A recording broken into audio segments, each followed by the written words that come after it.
Games Workshop's basement. John Quennell, Danny McDevitt, Val Heffelfinger. I'm Dickie, and it's Grim After Dark. I like how Val has the only try-hard picture. This seems like a narrative choice. Oh, hey, welcome to Grim After Dark, Warhammer 40,000's only late-night show for some reason. My name is John. I'm here to misinform and entertain as we talk about the goings-on over the last week in the world of Warhammer. And this week, we talk about last weekend's biggest ever LVO, the reveals, the tournaments. I was going to say the lot, but that's really all there was that happened. We follow up with Games Workshop and their war against scalpers, and we go around the net and find the worst Warhammer internet the internet has to offer. Oh. And guys, we have a brand new game to cap off our show. Oh, no. We're going to go for 2 for good games. Oh, First, if you enjoy what you see or what you listen to, you can support us by liking or subscribing wherever we'll let you. And if you're able to, throw a couple of dollars our way by becoming a member on YouTube or commenting below with the answer to this question: when did you first start narratively running a monolith as part of your lists?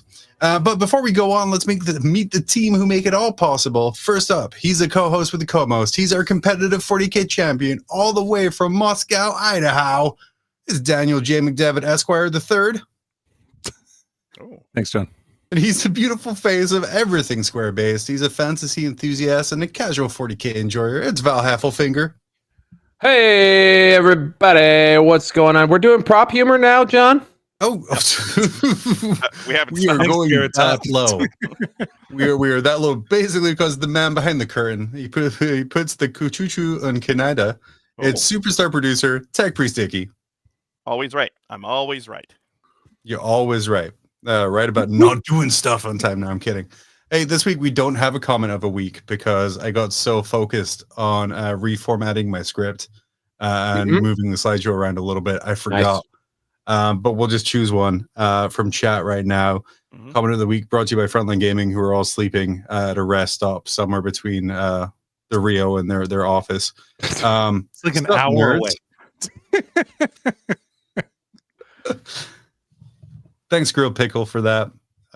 Let's move on to some patented, normal timed, not at all overly loud state of play. Layers are hard. Prop comedy and inside jokes. Fantastic. That's what you can expect out of us because that's what we're willing to give. Was it someone on our Grimcord earlier today shared like a clip of like another YouTube show that has similar patter to us, and executive producer Nick Horton was like, if they say they're a late night comedy show, we have grounds to sue if they're too funny. And I'm like, well, we don't if they're funny, because then they're nothing like us. But Danny, I'm sorry, you look like you want to advise me as an official John, lawyer. Yeah, look, this isn't technically count as legal advice, but like what I really would like to say is that, I think it's important that we really take a look at what content they're producing and make sure that they're not copying our segments. I don't want them like playing games or doing anything fun on their show, not like this one. Or playing their interstitials very loudly and on fast forward. Right. That's a trademark. Okay. Also, oh my god, I dropped it now. Oh, and prop comedy, if they do that, prop comedy. Do you know how hard it is to do prop comedy using Necrons on a green screen? Look at this. Yeah, it goes right through. One might say you shouldn't do it. Someone asked if it was a glory hole, John. Oh, it is, but only if you leave a like 20-inch gap in your back line, then it's going to dump right on in there. But don't worry, as long as you don't make that mistake at the top of the very biggest tournament in Warhammer, you'll be fine. But welcome to State of Play. This is a segment where we catch up with what's gone down in Warhammer in the last week, and this week we're going to discuss the goings-on at the annual Fabulapalooza. Can't believe I wrote that. Straight from the Rio in beautiful Las Vegas, Nevada. Can't believe I wrote that more. Games Workshop fights scalpers head on, and we have a brand new 40K model or two coming our way in the next few months. But first, the annual mega tournament, the Las Vegas Open, happened last weekend. And Warhammer is so big, and Twitter's algorithm is so awful that when searching for information and comments on this, This next guy came up as my first choice. Oh. And that's telling us that Fallon Sherrock had sealed a return to Lakeside by winning the 2024 Las Vegas Open. Guys, aside from the fact it's a happy-looking woman, what was your clue that this wasn't for the Warhammer Las Vegas Open? Besides the happy-looking woman? Yeah. I mean, she's got a cheesy faux athletic zip up on, made from some sort of sweat wicking fabric that's never needed to wick sweat. That could just be a Team Canada jersey. I mean, she's sponsored. I mean, that's maybe a tell. Lots of sponsors on there. But yeah, I mean, none of those look like real companies. So I mean, none of this is really jumping out at me as not 40K. Again, aside from the happy woman part. What about the darts in her hand? Do you think that throws it off? Could be pens. Yeah. Yep. Who knows, dude? Who even knows? What were the chances there were two events called the Las Vegas Open in the same weekend in such a small, quiet town like Las Vegas, Nevada? John, the answer to that is near zero. It's kind of a Frontline Gaming trademarked only event. Like I thought that we were talking about LVO for real, like Warhammer LVO. You know, John, have you considered that maybe she was playing a different game system at LVO? I mean, okay. Technically, your statement is like 100% factual because she was playing a game system different to Warhammer. I mean, it's Frontline Gaming, not Frontline Warhammer, right? I mean, they could have expanded to darts. Yeah, Val, when is Reese going to bring in professional darts to the Frontline Gaming Las Vegas Open? It's such a natural progression. I'd say once 80% of the people aren't wasted. Although that's also kind of, again, everything's just lining up. I mean, that also works for darts. Kind of the blood thrown stretch goal, actually.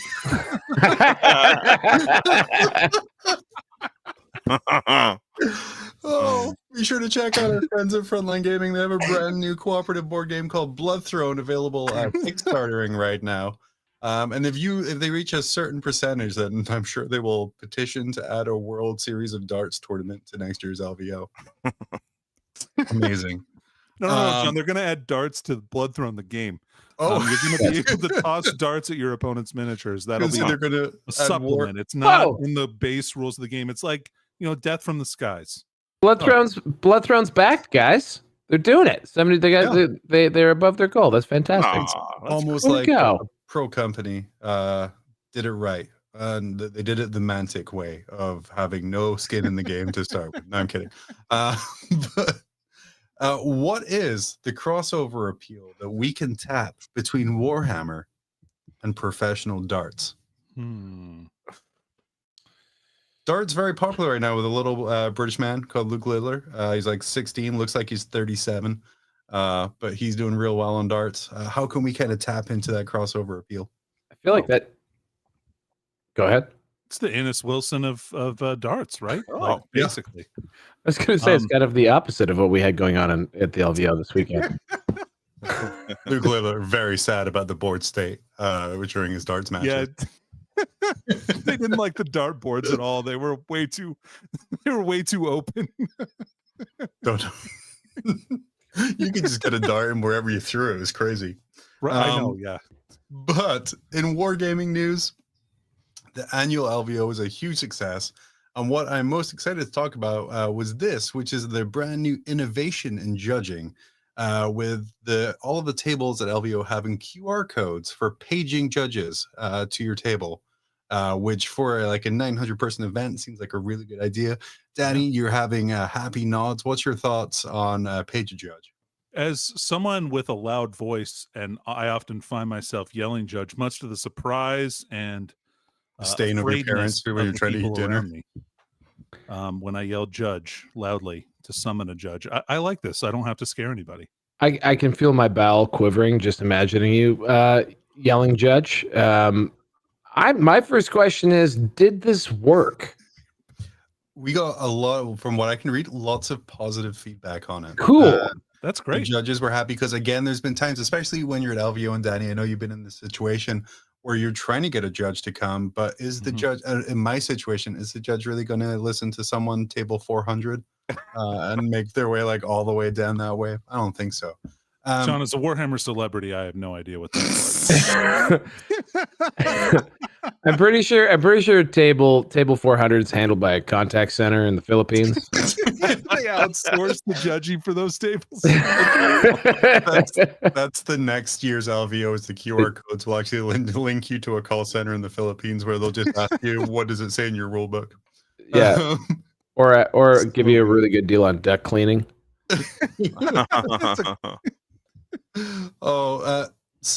Val, due to the rapid aging of our judge pools, is the ultimate goal in this to text your judge your question? I mean, that I feel like that's not going to work very well, but yeah, maybe. I mean, the millennials, not the zennials probably would prefer that. They would rather not. They probably prefer just a text, from what I understand, with the kids. So, I think that is a natural progression. Maybe some like privacy screens down the center of the table, so you don't actually have to like be physically confronted by your opponent. I think that would also be handy. Yeah, there'll be a thing so you can attach a picture of your board state so they can judge on the fly. And it's just Adam Solis sitting at a table, leaning on a chair, being like, what does your book say?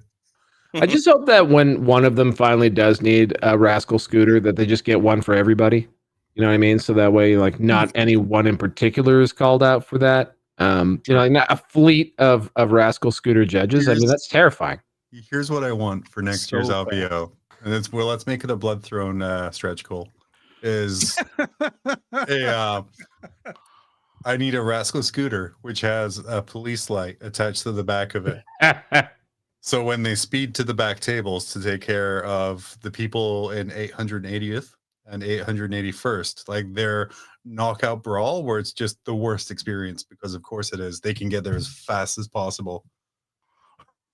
I like that. I think the other. Oh, go ahead, Bill. Well, I just love that 880th is. You're still not even the worst player in the room. Well, there was some drops. John, the other thing they need for that is a cow catcher, so that they can part, the nerd sea, so to speak.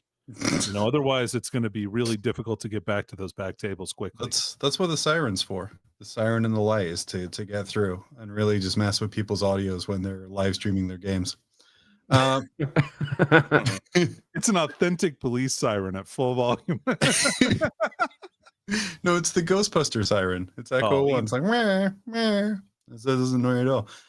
But moving aside from that, ultimately it was the Taylor Swift terrorist himself, Matt Laura, that came out on top with his Necrons, with Aldari rounding at the top 3 and second and third, and our very own executive producer, Nick Horton, coming in with a respectable 4 and 2, forcing me to realize I should have probably done that Team Grim After Dark for a while now. But what a trendsetter.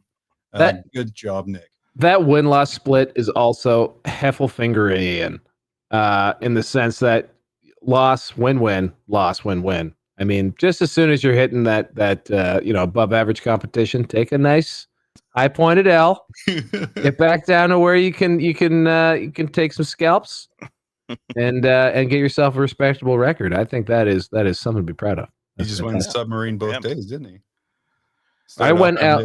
My best LVO run, my favorite LVO run was LL win. That was a good one. That is a good one. That is. Guys, thoughts on the top 3? Well, Folger Piles is not a real name, is it? It's a medical condition. That was the coffee. Folger Piles is a okay, if it is a real name, it is a fantastic name. That he should have won this event based entirely on his name. That's fair. I like that Laura's not undefeated. Oh yeah, draw in there, huh? Yeah.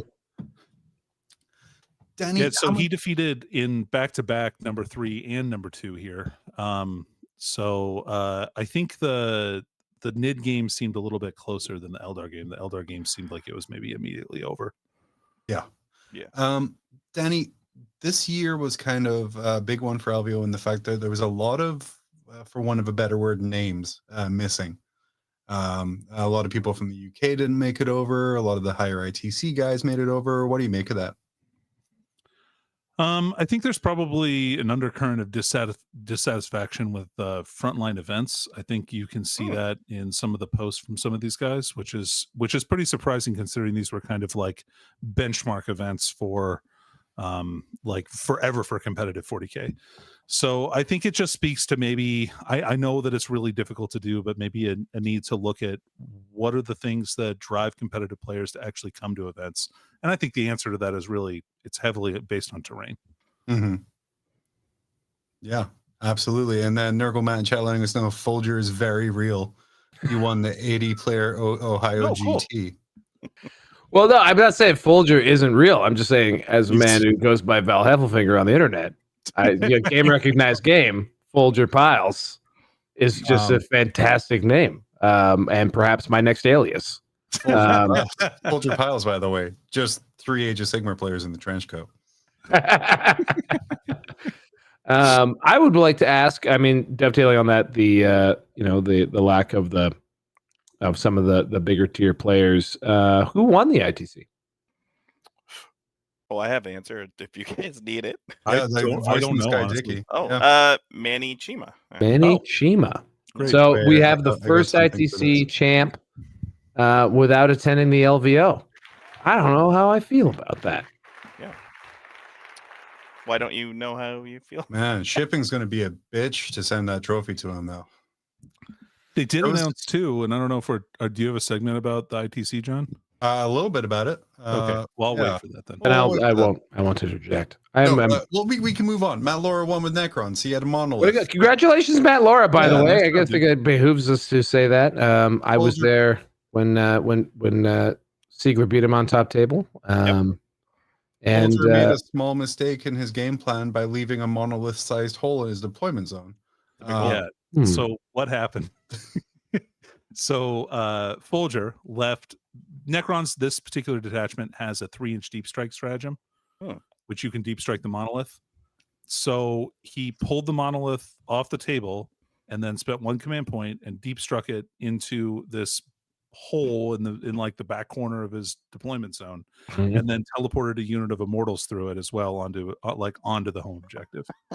So it was like instant, like, okay, well now you have to deal with all of this shit in your backfield, and I'm just gonna run the table. Yeah. Also, we're gonna kill a bunch of stuff back here too because it's easy. So, oopsie doopsie. As a Necron player, how horny did that make you? Not at all, man. Look, I've been taking him on. Look, so ironically enough, the year that Siegler beat Laura was the year that I took a monolith to LVO. Yeah, for a little bit less good results. Different time. It was a different time. The results aren't important. The recipe is what matters. And the fact is, you're a trendsetter and taking a monolith to I've always been a monolith man. You have for life, baby.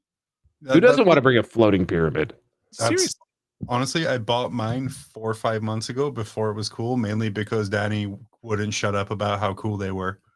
And I finally assembled it on Sunday for some reason. I have no idea why.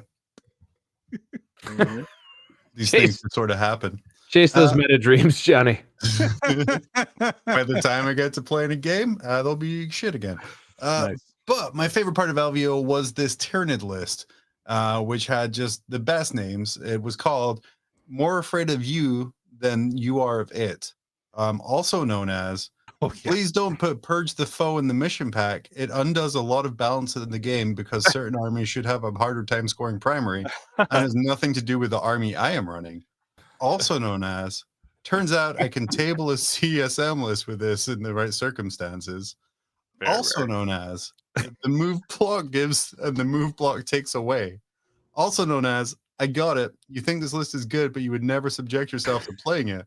Sounds like a bad case of the wimps to me. Also known as WYSIWYG is a nightmare. My old Leviathan only came with flesh borers. Also known as Lord. Look, I'd rather be playing 9th edition Spore Mine spam myself. Let's both take what we can get. Also known as Cockroach Euphoria. I wish there were more Easter eggs in lists. This is fantastic. 10 out of 10 for me. Yeah, that's fantastic. Danny, I'm assuming, and you can probably correct me on this man was probably running Gaunt spam. Like hundreds and hundreds of Gaunts. Yeah, Gaunts and gargoyles. Yeah, lots of gargoyles. Yep.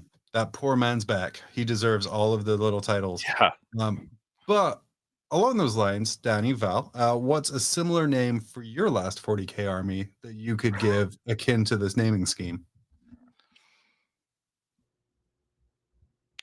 All I can think of when I see this is the first GT winning orc list from 8th edition, which featured an army list and a Godzilla. Well, it was a veiny penis-shaped Godzilla stomping through a destroyed city. So veiny penis-shaped Godzilla. Yeah, maybe that'd be my list name. AKA Weeping Resin, as Squiggoth just would not stop crying. Danny. Yeah, I guess it'd probably be like Star God Gala or something like that, just with the amount of Satan that I'm going to be running here for 40K. Yeah, AKA the Met Gala. You're a fancy bitch. Oh, but there wasn't just gaming. There was also reveals there. And I picked a couple of the slides with some of the more 40K centric things here, starting off with these guys here, the beautiful new Kroot. Hey, yeah. So awesome. They look Who needs awesome. a new army when we can just create a sub-faction via detachment rules? Yeah. What's our thoughts here on the brand new Kroot? So good. A+. I think they really captured good movement here. I think that like the upgrade to Crudox is particularly good, and I'm really excited to see the kits that we haven't seen yet, like because they're going to be probably very different than anything we've seen before. Yeah, these are the refreshes to some like real like gem models from back in the day. I not to be a naysayer, because I love these models are awesome, but I am going to naysay a little bit. Which do we feel that like maybe the like idea of Tau as being like the sort of multi-faction coalition type army kind of has sailed a little bit? Like that felt like a very strong theme of theirs for a long time, but Tau just exists so completely as just Tau battle suits, that kind of thing. The auxiliaries like long ago kind of passed out of sort of the zeitgeist of Tau. Like does this still feel like Tau? Like the Kroot still feel like they have a place? I still see a lot of Kroot for competitive Tau lists, especially Kroot Hounds and stuff like that are really good action monkeys. I was going to say, jumping off what Val said, how much of it comes down to the fact that a lot of the Kroot units just aren't as effective as other things that you could take? Like goes down to kind of the Kroot going more, the idea that Sunflower is going away. I'm talking like thematically, like Tau feels like the less about like what's actually used, because like Vespids every now and again for some reason get trotted out, right? Like so like there's all kinds of like the auxiliaries are still there. They just feel like they've been like really in the kind of background for so long that I don't know, like Kroot are like forcing their way back into the front of the stage. Like, hey, we're still here. We're relevant. We're carnivores. Guys, they said this was about half of the new Kroot sets that are coming out over the next few months. What other kind of Kroot units are you expecting to see? Some great Forge World stuff. Yeah, some Narlocks. Really good. That'd be pretty cool.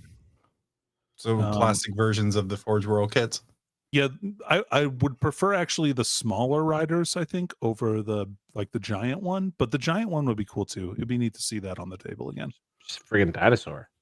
Do you think they're just gonna do Kroot, or are they gonna do like battle suits, like new upgraded like Yavara or something like that?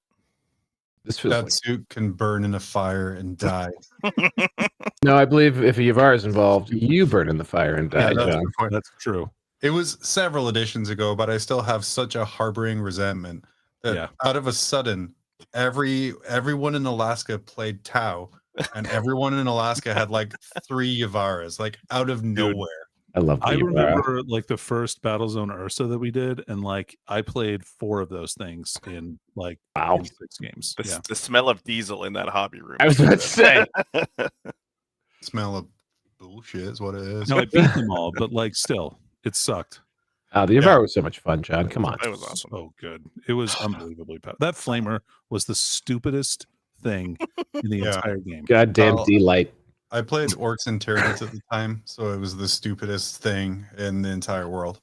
Also revealed is Kill Team Nightmare, Games Workshop's continual mission to release the coolest models in a way that no one can get them for a game system that a lot of people don't play. Danny, I wonder about that. Continuing a trend of the last 3 months releases, this one's something you're very excited for. Oh my God! Look at this. It's got my boys. It's got Night Lords. The Mandrake models are fantastic. They're Why wild. does the Mandrake on the cover look like it's pointing to his junk? I'm touching myself right now. You just can't see. Oh, nice. Okay.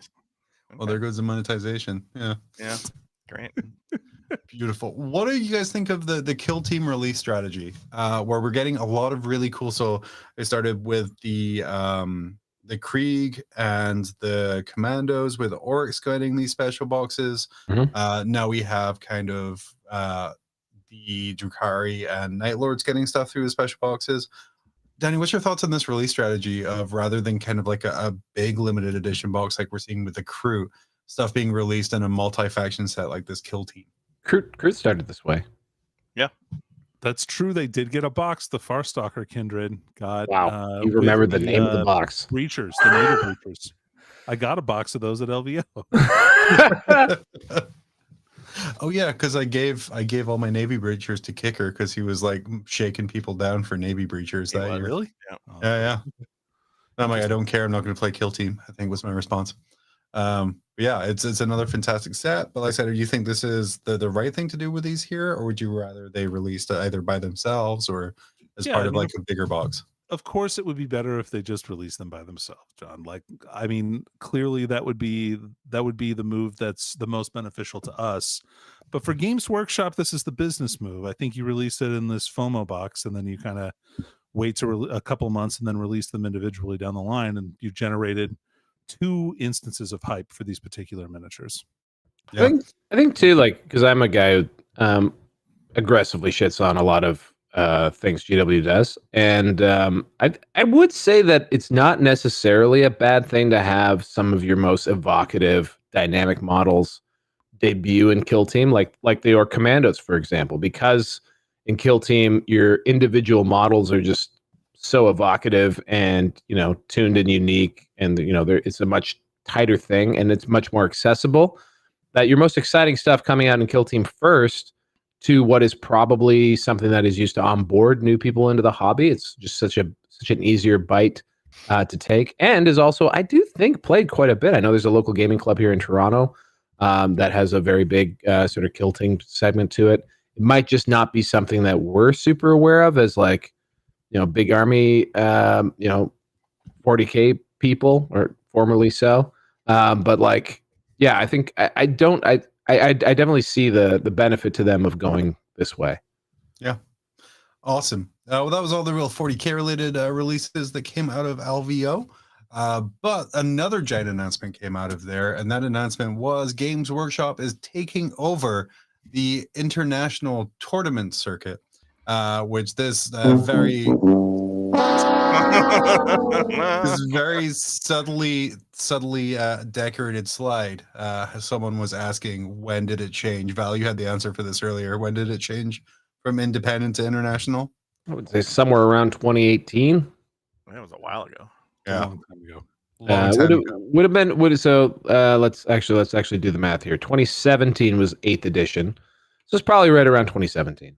So it was when they, I believe, when they started to have closer ties. Recent Frankie were playtesters, and as were all of the head TOs of all the significant North American events. And I think at that point, they very quietly changed it from independent to international. Yeah, I personally only noticed years later. Mm-hmm. Yeah.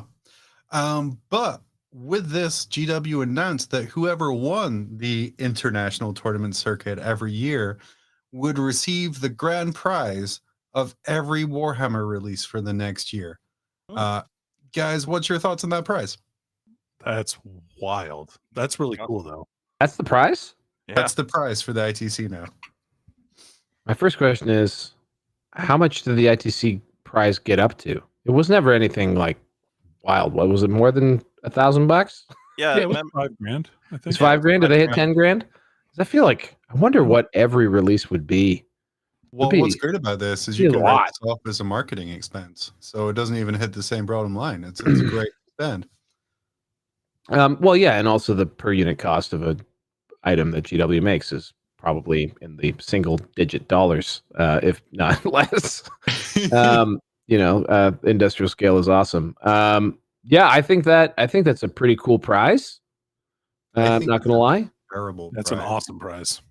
And probably somewhere in there you've gotten a trip to wherever their grand final is. That's adding some cachet to the to winning the ITC for sure. I'd still love to see a nice meaty cash prize, but hey, I don't. You know what's great about this though is the person who wins it most likely is a content creator who reviews product for GW. So really, they're saving a shitload of money by not having to send it out twice. Like, well, that would be so GW. Imagine that it goes to an NDA person, and then they're like, "Yeah, we're not going to be sending you review copies anymore." So sorry I think, honestly, I personally, not that I will ever win it, but I'm not a fan of this prize because this is similar. There was an old Twilight Zone episode where he wanted to be alone so he could read his books. But then he broke his glasses and he couldn't read anymore and he became very sad. Yep. Imagine your pile of shame right now. Okay, we got that as we can see our pile of shame. Imagine your pile of shame when it's every army, including the ones you don't care about. And it won't stop coming. And the UPS man is just mad at you because every Friday he has to drop off like 40 pounds of boxes at your house. Your wife is like, where are we putting all of this shit? And it's just a stressful thing. Like imagine it doesn't stop coming. Just cut out the middleman. Just give the cash equivalent, guys. That's what they did for years on Price is Right, didn't they? Just give the cash equivalent. It's got to be worth. That's got to be worth a not insignificant sum. Every single release GW drops in a year. Yeah. It's now the only guaranteed way to get a limited edition novel from Games Workshop. Those probably aren't in there. Wow. I would love to see it. I would love to actually have a little look at the T's and C's and see exactly what they mean. So what do you think this does? Games Workshop announcing that they're running the ITC. Do you think anything changes from last year? I don't know. I don't really think it's that big of a deal, right? They say that they've been running it. We'll see if there's follow through. Because, to be totally honest, I feel like I've known about this for a really long time. 2 years. Yeah. And so the fact that they're just now taking ownership of it, I don't know. Maybe they were working on building infrastructure, but we'll see. I don't know how this is getting hosted or anything else. If it's going to continue to be BCP or if it's going to. They said that it's going to BCP. It's being that was my biggest surprise was that it was being hosted on remaining to be hosted on BCP. And they're now partners. So Reese is very excited about this. Then I will say the other interesting thing is they're talking about weighting different regions differently points wise. So some areas will be worth more points. Some countries will be worth less points. Which brings my new favorite metagame. Let's all go to Norway to earn the most possible points from a tournament. I don't think that's a good idea at all. The Norwegians are famously good players, John. Yeah, that's why you would get more points for it, because they were all good. And obviously, you wouldn't get more points because they would just beat your ass all day. No, last place in Norway is worth the same as first place in America. If you're just always last place, the points will be better there. That makes sense. Yeah. My take would be is that I had just assumed that the ITC had been written off as vaporware, because of the fact that it was being managed through the events team for some time, and things were not being adjusted or maintained, or there was just no one with their hand on the till. So I think now that GW has stepped forward and said we're going to be running with this, I think that, as cynical as I am, that is at base level exciting for a lot of people, and it's going to be exciting for a lot of organizers to have GW's involvement like that so directly in the tournament scene. I think one of the things about the ITC was that it did start out as independent, and it did have a tremendously awesome ground up community feel to it. There was no, for example, and again, this is a knife that cuts both ways. But there weren't standards that were enforced from the top, and I think there is opportunity to do a lot of good by standardizing the game more that GW could do that the ITC probably didn't do because they couldn't do it really. Like people just wouldn't listen. But I know culturally that GW in the past has shown itself resistant to things like, I don't know, advanced floor rules for decorum and how you compose yourself during a game, for how technically things should be handled, chess clocks, all sorts of innovations in how the game is played at a competitive level, collaboratively, but competitively. I'm not sure GW has a good handle on, and I don't see them using their power to enforce things that are relevant to tournament 40K per se, so much as relevant to Games Workshop's interests. Mm-hmm. And that's the part that, I mean, obviously I'll reserve judgment until I see what they wind up doing with it, what conditions they may add or not add. Maybe they continue along with a very open participation rules like the ITC has always had. Basically you just had to say you were an ITC event to be a part of the ITC. If that remains the case, then I don't see it as a negative. I'm a bit sad too, because something like the LVO is likely no longer going to be the championship. I don't know if that was announced. I guess it could probably be assumed that the Warhammer World Championships will now be the end of the circuit, but we'll see. Matt Laura did win a golden ticket for winning LVO.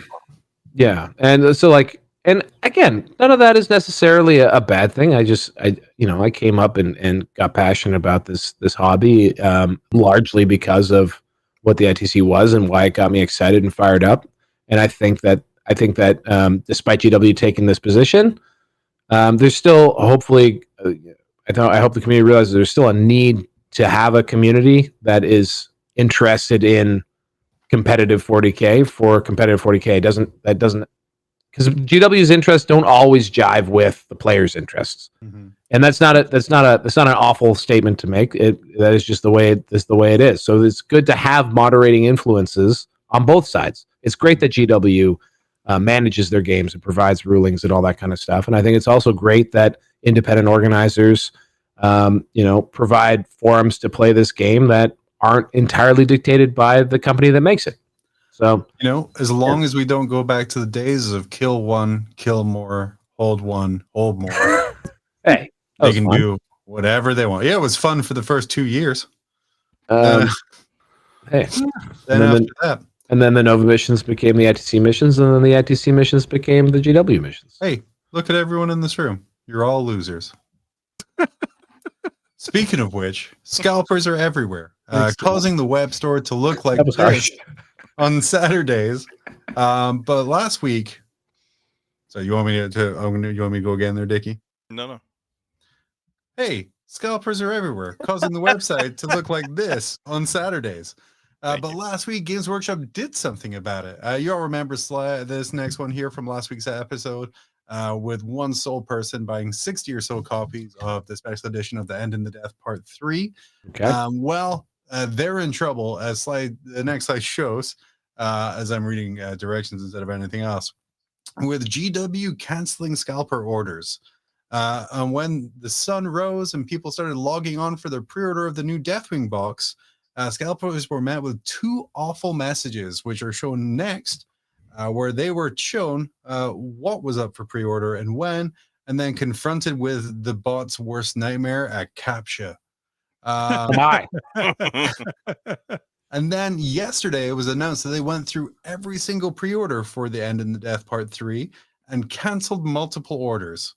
And they're having a special re-release of it on the web store tomorrow morning, I believe 4 p.m. UK time. They're going to do End in the Death Part 3. So, guys, thoughts on these changes? These are changes they didn't have to do. They had their money.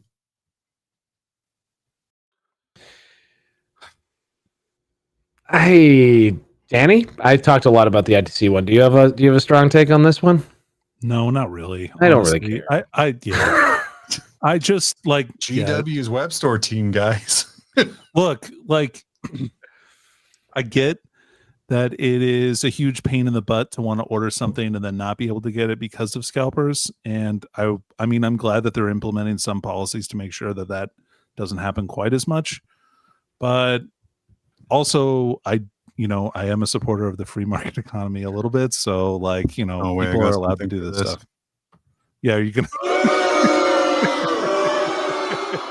For the people who genuinely want this for their shelf, it is, I guess, kind of a good thing. But I mean, how many books did they free up? I think, what did they say? 20% of the run went to scalpers. About 500. So we're talking 500 books. So it's not going to satiate demand necessarily. I think in the particular instance of a limited edition thing, which you covet and want to have because other people don't have it, and a lot of these are just going to wind up on eBay anyway. They're just not going to be all from one person.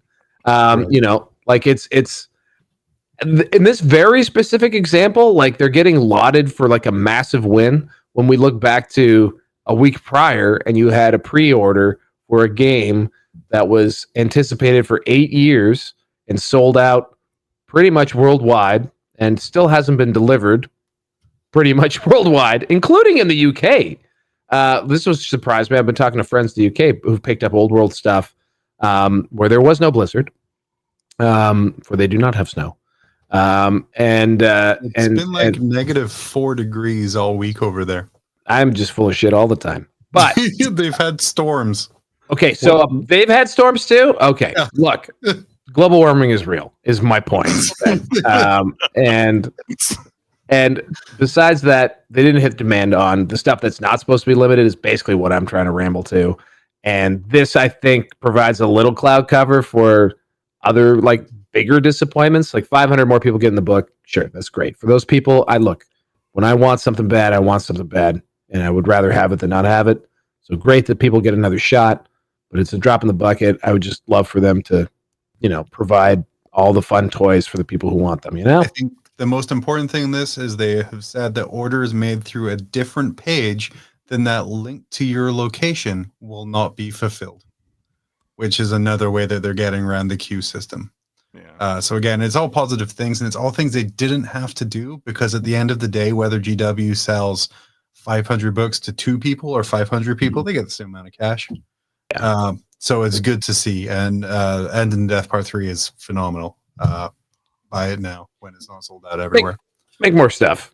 Make more stuff. Yeah, limited edition. Let's just break Dan Abnett's hand and have him sign 10,000 copies.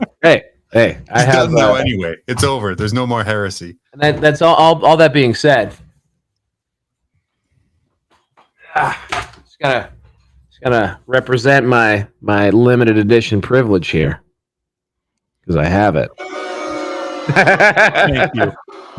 Let's get Val. The first one I've ever owned. It's so sticky. It's so sticky. Very nice.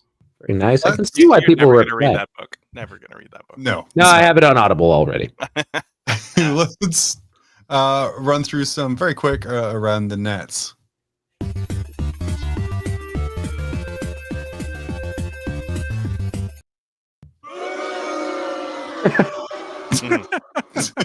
That's our most overused button.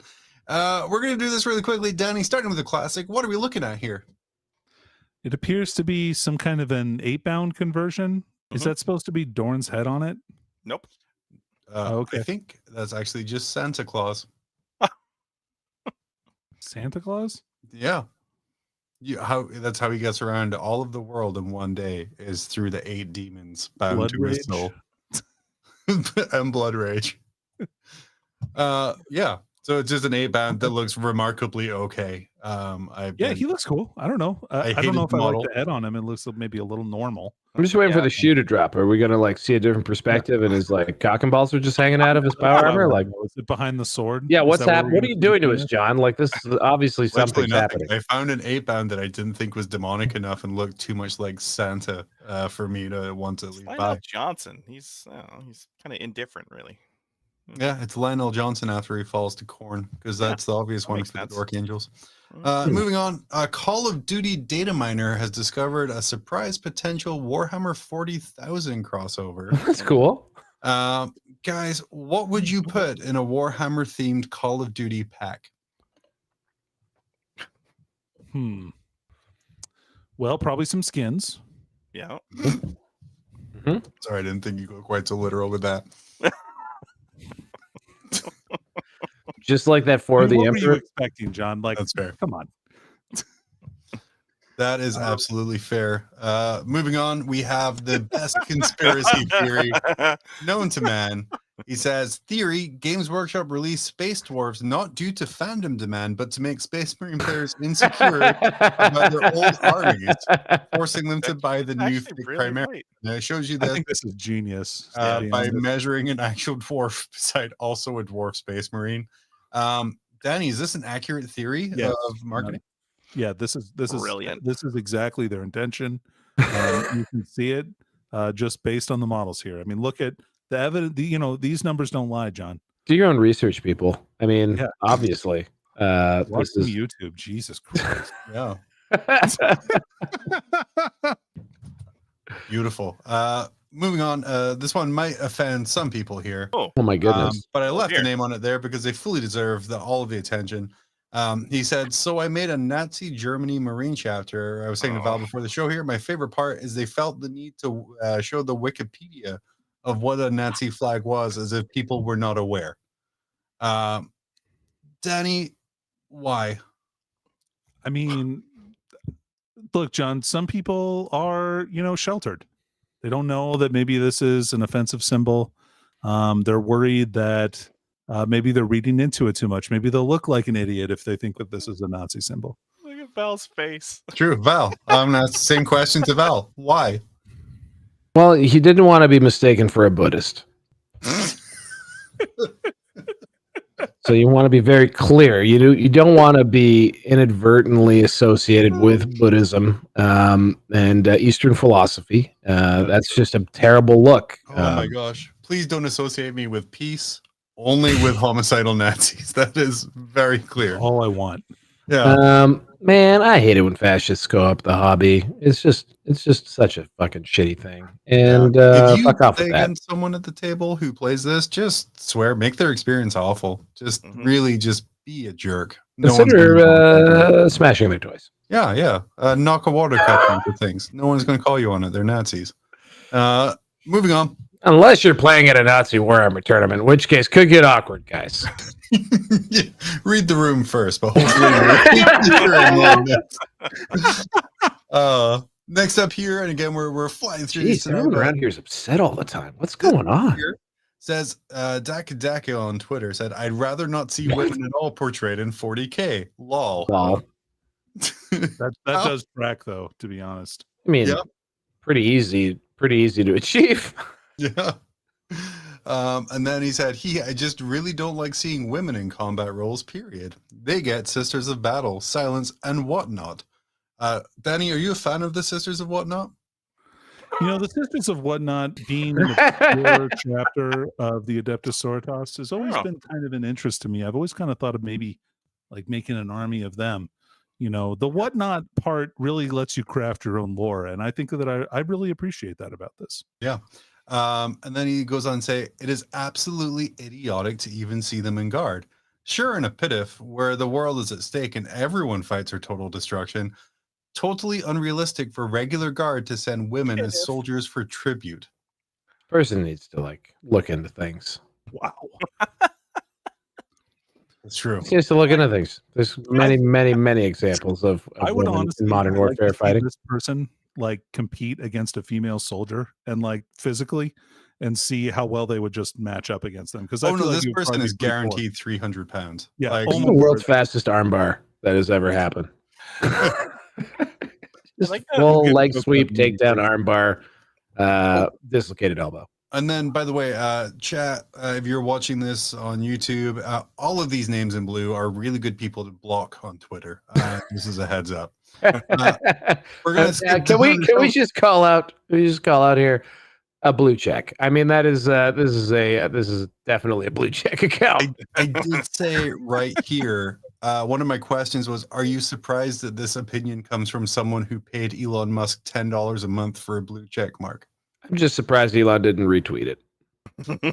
Yeah, not quite. Moving on to slide 20. We're going to go through this real quick because this is something I wanted to touch on last week before we go to our game. We got Nazis and misogyny. What else you got for us, John? Let's go. How about a little bit of furry porn?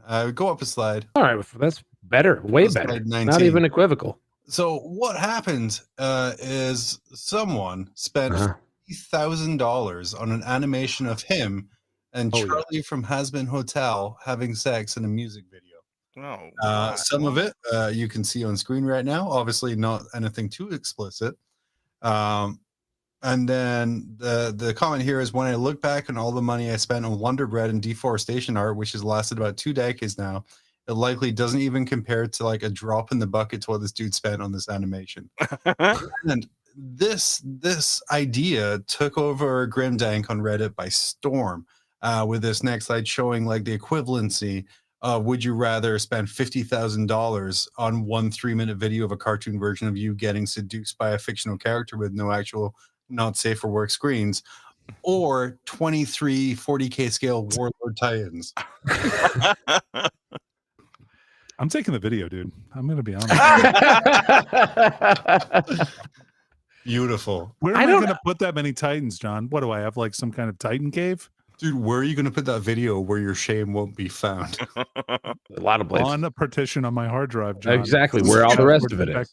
You're not going to be in school forever, Danny. You can't have a homework folder that Casey's not going to find. The joke's on you. I absolutely can. I mean, you're gonna want some cold storage, like probably a thumb drive, I would think. Yeah, that's probably a good idea. Something like that.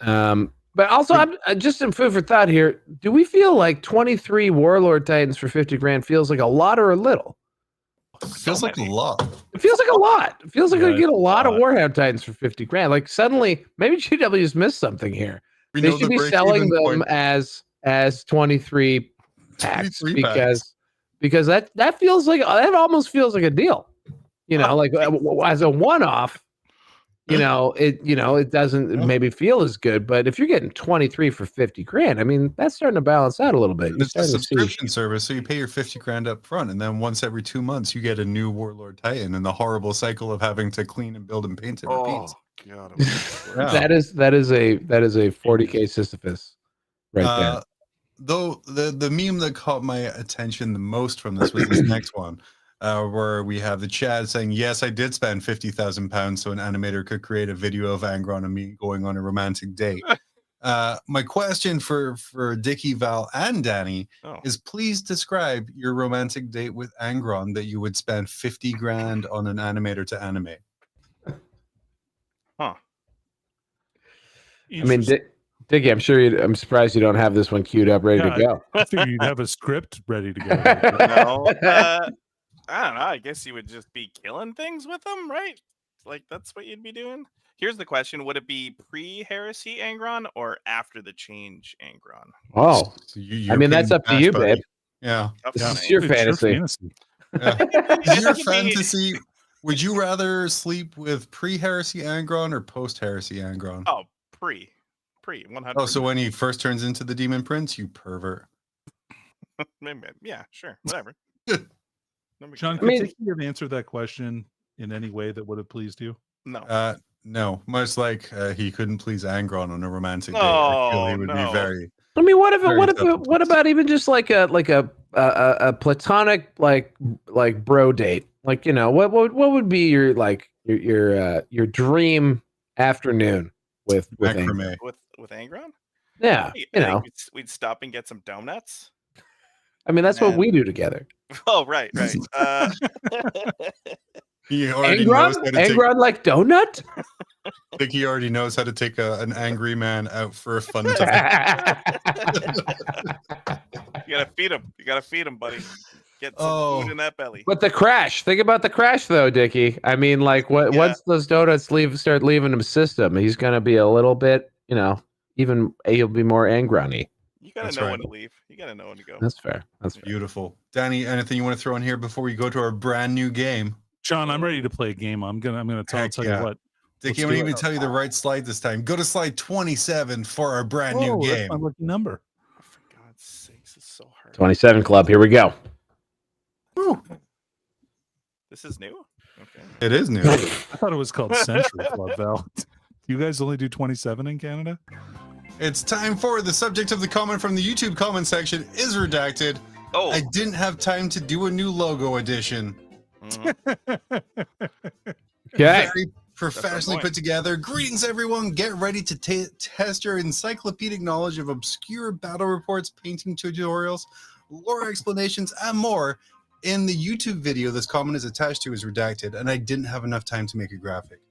In this trial, I will display comments selected randomly from across the vast Warhammer 40,000 YouTube landscape.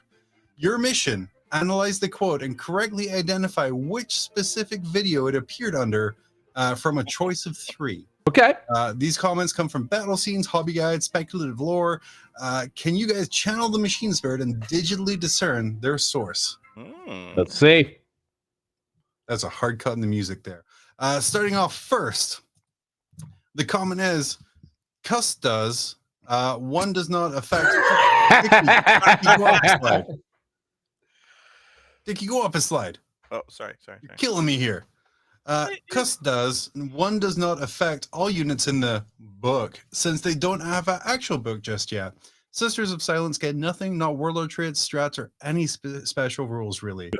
Did this come from Hellstorm Mikey suffering from success? Why the Adeptus Mechanicus Codex disappoints you? Did it come from the Art of War Down Under's episode, End of Year Faction Ladder? Or did it come from the Tabletop Titans Battle Report, Custodes versus Sisters? And I believe you have the field here. John, I think this comment was written by the guy that we had the slide from earlier who didn't want to see women in war. Yeah. And I think it's the Custodes versus Sisters Warhammer 40K Battle Report. Okay. Val. Now, as a guy who posted a tournament format today to the internet and received comments such as, where do I get movement trays? I could see how this could be a non sequitur. So I'm going to go suffering from success. Suffering from success. The correct answer, Dickie, is...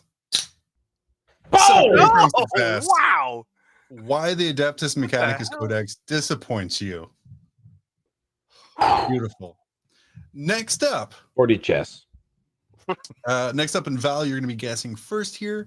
We have kind of Star Wars style. Did that come from the Warhammer 40,000 Space Marine 2 extended gameplay trailer, the 5 meme lists for Warhammer 40k you should never build, or The Hunt Begins, Warhammer 40,000 revealing the Kroot?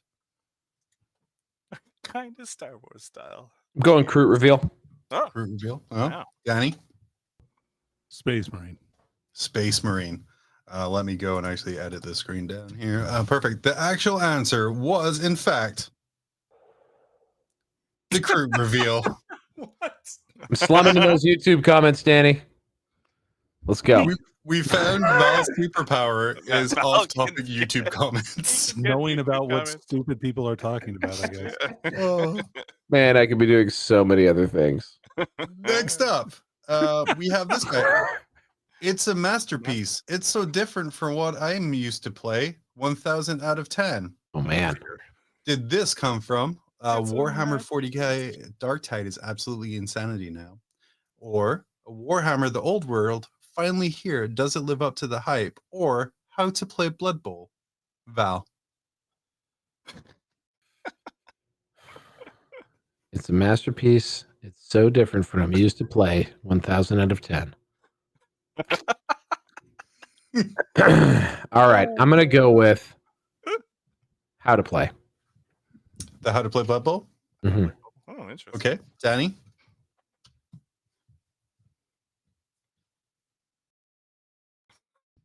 I'm going to go with Warhammer the Old World finally here. Does it live up to expectations? Interesting. Danny wrote this comment, so that's what I know. Yeah, absolutely. I will say the answer is... Oh! Warhammer 40k Dark Tide is absolute insanity now. Okay. I'm glad to hear that. If Dark Tide finally got his shit together, that'd be great. It's a pretty fun game. I don't know. I really like the visuals on it. I thought it really kind of represented 40K really great very as well. Oh, It was very pretty. I'm glad the game is more fun.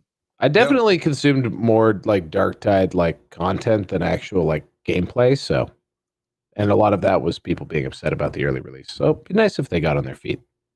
It's true. Yeah. Our last option for today. So sorry this has to end so soon. But it is great content. I really appreciate the data being provided. Interesting to see the trends shifting. Thank you. Was that every Warhammer 40k starter set plus launch box ranked? Was that the LGT's Lucky 7, top 7 Tau strength and how to play around them with Kyle Grundy? Or LVO huge reveals, hopes and predictions? Back to you, Val. Ranking the 40k launch boxes. Really? All right. Okay. Danny? LGT. LGT. And the answer is... Oh! ranking the 40k launch boxes. Killing it now. Unbelievable, dude. He's on fire. Val, you're a savant for just really random comments that have no place Unbelievable. in a comment section. Guys, I've been on a cold comments lately. I've been on a cold streak lately. And I just want to thank you all for being here. It's Danny, you've been dominant for a long run, and all I had feels good to be back on top. Change the game. It's pretty epic. Oh, wow. Yeah. Well, that was everything. Guys, plug your stuff and let's get going. Plug your stuff. Okay. Starting with Danny. If you want to listen to some stuff about the old world, myself, Peter the Falcon, Colossimo, and Adam, the fresh meat Camilleri. Oh, that's old meat. Well, salted meat. He's been around. He's been around. His sun dried in the. You have to open a barrel to get that meat. Adam, and it smells like Camilleri. And like an old full barrel full of meat. Anyway, check us out on whenever our podcast release, That Old World Charm. Hopefully we'll have like a more standard release schedule once we kind of get in the groove of things. Dickie. So Oh, sorry. Turns out Dickie said and no. Dickie. Yeah, check out Dickie too. He's going to be on the next episode, actually. He's in it? Yeah, he's you too, Dickie? No, I'm not in it yet. And to Decay. Well, I am a patron of That Old World Charm, and I am looking forward to listening to my paywalled content immediately following the show as I drift off to sleep. So I am a big fan of The Old World Charm. It's a fantastic show, great vibes. So I'm plugging that. Also, a little show I appear on once a week, every Tuesday. It's called Grim After Dark. It's a 40k late night show. Wow. Wrong show, Val. You're on the Grim After Dark now. You should plug for Square-based. He doesn't even know where he is. Well, I was up at 5 o'clock in the morning recording Square-based, so I'm tired. Tired, boys. And I don't have another podcast to promote because I'm a one podcast man. It's how I can get all of these in monoliths. Yeah, that'll do it. Glory hole monolith. Glory hole monolith. Look, see the chair. Anyway, thank you everyone for joining us here in Grim After Dark. You can find all of our socials and way to support us at grimafterdark.com, and we will be back next Tuesday live at 10 p.m. Eastern-ish. And if you enjoyed yourself, check out our back catalog on YouTube. And remember, when your life feels like a never-ending siege and things can't get any worse, join us here and remember that it's always grim after dark. It's time to step into the grim darkness with nerds gather talking Warhammer madness. Grim After Dark, the podcast with the hosts John, Danny, and Val, but they're not the most. Claiming to be experts, but it's all a facade. Talking about battles and dice rolls, they're all odd. Trying to sound cool with their Warhammer talk, but I'm here to expose. It's all just squawk. Nerds, everywhere I see talking Warhammer this, like it's a decree. But let me tell you, homie, it is all just a game. In the real world, homie, we are not the same. So put down the dice, step out of the dark. It's time to live life, nerd, make your own mark. Grim After Dark, the nerds playground. Talking Warhammer this, acting all profound. But when I listen, it's all just a bunch of noise. I love roasting nerds and their stupid ass toys. Stupid ass toys, I wanna grab them, put my hands around the neck, squeeze, Warhammer squeeze, until they can't breathe or breathe again. tell a friend, I'm out here roasting nerds again.